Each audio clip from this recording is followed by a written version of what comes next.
Okay, we're recording. So, hello everyone. We had a few technical difficulties going live. For some reason, we can't do a joint live anymore.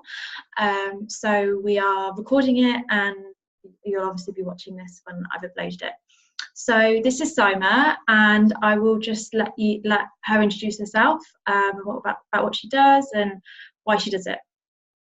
So, hi, I'm Saima Majid. I'm a holistic personal trainer based in Derby, and what I would describe as a holistic personal trainer is someone that views health as a holistic concept incorporating mental, spiritual and physical health. I have a background in fashion design, so I'm also a designer by trade, so I've got that element as well to my work, but so I do both. Yes. Brilliant. What made you I suppose change your work, because you were working in fashion, so why did you change? So I worked in the corporate world for 14 years in London. And I love the creativity aspect, but I think the actual sort of politics and sort of the red tape and all of that, I think it got to a point where it wasn't really in line with who I was anymore. And I suppose I was looking for more in one respect. And another thing I really wanted to do was, I love people, I love that sort of interaction with people, and I wanted some work that would enable me to work closely with people. And so using fitness as a passion, and then working with people, I decided to retrain, move from London, come back to Derby, start afresh, and I set up a fashion business as well. So both side by side, and one was sort of sedentary, the other one was active. One was on my own, the other one was people. So it sort of was a nice balance. But what I'm finding now is actually my work in PT is sort of growing, and because I'm also now teaching belly dance classes, and I do Zumba classes and group exercise as well. So yes. That's exciting. So why should we exercise? So I think for me, the reason why exercise is so important for me is I think it gives me freedom, and I think it gives me the freedom to live my life without any hindrances, without feeling lethargic or sluggish. I can get up and go where I want.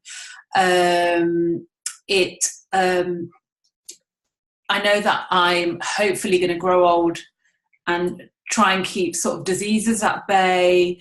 Also, mentally, it keeps me sort of alert and sort of on point all the time. So I think there's various reasons, but I think it's a lifestyle, and it just I think it's a necessity in life, whatever exercise it is, but I think that movement and exercise is definitely critical. Okay, brilliant. And what do you think the like mental and emotional benefits are to exercise? Because obviously it's not just benefiting us physically, is it? You mentioned there about it giving you more focus and sort of clarity to your day. So yeah, how does that actually work? So when we exercise, the body sort of goes into stress mode, and the body and the mind. And to sort of deal with that, we release endorphins, so serotonin and dopamine. And basically, they sort of minimize the discomfort, but also they make us feel really, really good.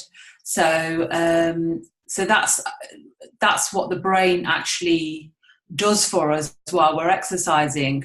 And so therefore, it's really critical if you're feeling a little bit anxious, and it doesn't have to be high intensity, it could just be a walk or a light jog, but even 20 minutes of exercise a day has such an amazing impact on our mood and our mental health. So It's really important then, isn't it? So how often do you exercise? If this is So I'm quite lucky because I teach exercise, so I get to sort of exercise as part of my job, which is actually why I do my job as well, because it gives me sort of that opportunity. But I would say that I would exercise about 3 to 4 times a week. So I'm not exercising every single day, because I can't as well, because I've got business to run, or 2 businesses to run. But I would say about 3 to 4 times a week I would exercise. Okay. But I would make sure, so for me, I like to do sort of quite high impact exercise. So yeah. We'll have to, when we come off here, tag your Instagram, because you quite often put, I like the fast ones that you've been doing recently, where you just see you like whizzing around the gym doing. People can't fit them in otherwise. Like, yeah, I know. About 20 stories, so yeah, to do that way. That's good that you can kill 2 birds with 1 stone. Then you can work and exercise at the same time. Oh, it's gorgeous, yeah.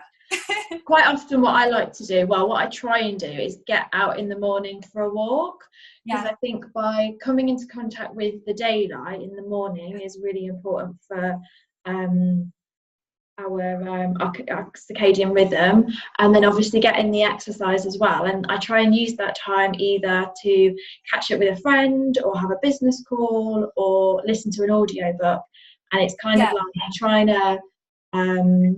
trying to exercise in a way that is workable around work and, you know, your lifestyle, isn't it? So going to the gym and pounding the weights and going on the treadmill isn't always for everybody. No, absolutely not. And the thing is, you know, and that's where I think that do what suits you and your lifestyle, or just keep active. But whether it's maybe doing your chores on foot, you know, instead of driving, you go to the post office on foot, or, you know, you need to try and make it work or it's a 20-minute HIIT session at home, or a yoga session off an app, or whatever it is. But, you know, it's more important to just do it rather than not. Do something rather than nothing. Yeah, absolutely. Yeah, definitely. For it. Yeah. I'm sure I read or I heard, I don't know if it was in Dr. Chatterjee's book. I don't know if you've read it, The 4-Pillar Plan. Rangan Chatterjee. Yeah, I don't know. Yeah. I've not read it. Oh, it's really good. I'd really recommend it. Yeah. I think he mentioned in there that actually sitting down is almost as bad as smoking, and if we spend more time sitting than we do even standing or just moving, it's really bad for us. So that's why a lot of like offices and stuff, they have those standing desks, so we're not just sitting all the time, because I think we forget like actually how long we've been sitting for. And I noticed that a friend of mine that I follow on Instagram, she's got it looks like a Fitbit. I don't know whether it's just that mine's really old and obviously it's the newer edition, but it's got a little thing on there, and it actually tells her what percentage of the day she's been standing. And she's got like something to aim for, rather than for steps or for calories or whatever. It's actually the percentage of her day that she's been standing. So I thought that was really interesting. Really good. And the Fitbit tells you when like every so often to go for a walk. Yeah. So it vibrates on your wrist, so it gives you alerts. So I've got really good at ignoring that. Yeah, but I bet there's days where you think, right, today I'm going to get my steps in and I'm going to do this. Yeah, exactly. And I feel so much better when I do it. Yeah, exactly. So much better. And I think I have much more of like a more productive day. Yeah. Yeah. So what do you think is best for people to do? Is it like strength or cardio, or like what should we be doing? So I don't think that there's one thing that fits all. I'm an advocate of doing everything. So if you can and you can fit it in, cardio has got its place. Obviously, it's great for your heart health, for building the heart muscle, stamina, again, increasing the endorphins. So I think cardiovascular training, I mean, I absolutely love it, and I like circuit training, like that's my thing. But then obviously weight training for your muscles and your bone density is really important as you grow older. You don't have to like lift heavy weights as long as you're challenging yourself, but weight training definitely has a place. And then also because you're expending a lot of energy while you're training. When you're at rest, it takes your body a while to get back to where it normally is at, so you carry on burning calories. So I think they're both fantastic. And then another one that I want to mention is other exercise like yoga or Pilates or what have you, but I teach dancing, and again, for your agility, for your concentration, for your balance, dancing is really recommended as we get older because it challenges us mentally as well. And so people with dementia, it's supposed to help kind of avoid dementia.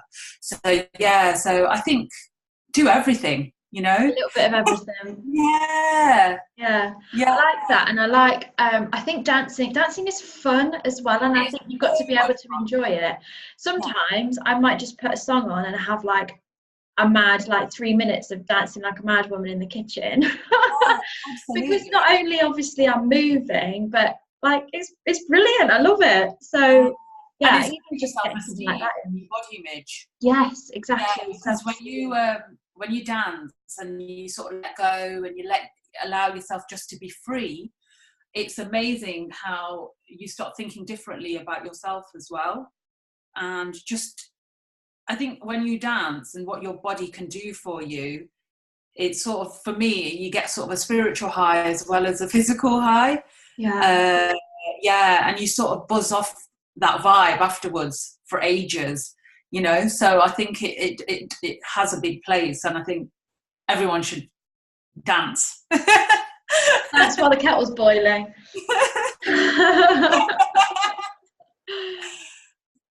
So what would be, I think winter is especially hard for exercise, so what would be your tips for carrying on moving while it's cold outside? Well, I think obviously there's a lot of indoor classes going on. Mm-hmm. So you could do anything really, and can continue doing it. So if sort of you can't fit as many classes, just do a couple of sessions a week indoors. Like I said earlier, HIIT sessions at home, or yoga or Pilates, walks, if you don't want to do anything more intensive, just go for a walk. Walk, like I said, instead of using your car, walk somewhere instead. Or then do social things like I said, go to a salsa class or come to a belly dance class, or those sorts of things as well, just to lift your spirits as well, because obviously the winter does have an impact on us. It really, really does, on our mood. And you do naturally want to do less, so maybe do something that's going to completely take you out of your zone. So try something completely new, and maybe do it with a friend. I suppose you get that social aspect as well, and especially if people have children, it's quite a nice excuse just to get out of the house and absolutely for yourself. And you'll come back feeling invigorated. And I suppose if you can take that time, it might just be half an hour, it might be an hour out of your week. Maybe if you go to a class once a week and go for a walk on the other days, it gives you that time, I suppose, to reboot, and it means that then when you do come back, you can be totally focused, and because you've looked after yourself, you filled your cup up, and you can then sort of look after your children, and you're not going to be so agitated or whatever it is, so snappy at work or whatever. It just means that then you've taken that time to look after yourself. I suppose it's a bit like having a bath, or feeling inspired. You'll feel inspired, and I think when you feel inspired, your outlook is a lot more positive. Definitely. And something that came to me while you were talking about the dancing and the belly dancing is that I was listening to somebody speak a while ago, and he was talking about how we have lost the ability to act like children. And as we've got older, we become so aware of what people think of us and how we're being perceived and judgment, that when we come to doing things like dancing or exercising, we feel so self-conscious of what are the people in the cars like passing me going to think, oh, my bum looks big, it's jiggling about, and all these things, like literally, because like if I go running, I'm going down a main road, that is what I'm thinking in my mind, like, oh my god. But literally, like, nobody cares, and we need to like lose. And I think from dancing you lose that sort of feeling, because you just kind of get lost in the dancing and in the music. And if we can act a little bit more like children in a way where we're not bothered about how people are going to react to us, you know, if you're in a classroom environment and you ask a question to a child, a group of children, and someone really knows the answer, they're going to shoot their hand at you, me, like they're going to be going mad. But as adults, we'd be like, yeah, I really know the answer to that one. They're not going to, you know, because we're so paranoid of judgment. And, you know, in the same aspect of exercise, you know, at the gym, like, oh, I don't know how to use that equipment, or, you know, ever in a class. But in dancing, you just lose yourself, don't you? But the thing is, I think even then people are afraid of losing themselves then, even in a dance class, because they're not used to being in touch with their sensuality and the femininity. And I think, you know, like often people say, oh, well, I couldn't do that. And I think, like, with my classes, I try and create a safe space and just say, let go, guys. No one's watching you. It's all ladies. You know, just let go, let it be, let it all hang out, you know, and, you know, and have fun. And this is your time to just release. And I think that's really empowering as well. And it really empowers you, because then you're sort of facing fears, because it's all fear driven. I can't do that. I can't, you know, and then you face the fear, and it just gives you confidence after the class as well. Yeah, definitely. I agree. And I suppose it's something that maybe the first time you go, you're a little bit like, oh, I don't know about that move. But then the more you go, the more, you know, you get used to it, and you start opening up and moving more and enjoying it more. I really want to come to one now. I wanted to come before, and now I'm like, I've got to go. But also that relationship with the teacher. I think once you get to know a teacher and you feel more comfortable, then you just don't care, you know, like, you know, just, it's fine, you know, just go for it. In fact, I sort of encourage her, just go for it, be sassy, be, you know. And I suppose it doesn't matter if you don't get the move like completely right, as long as you're moving, going for it. Yeah, absolutely. And the thing is, it comes as well. And I think, you know, I think often we're all on a journey.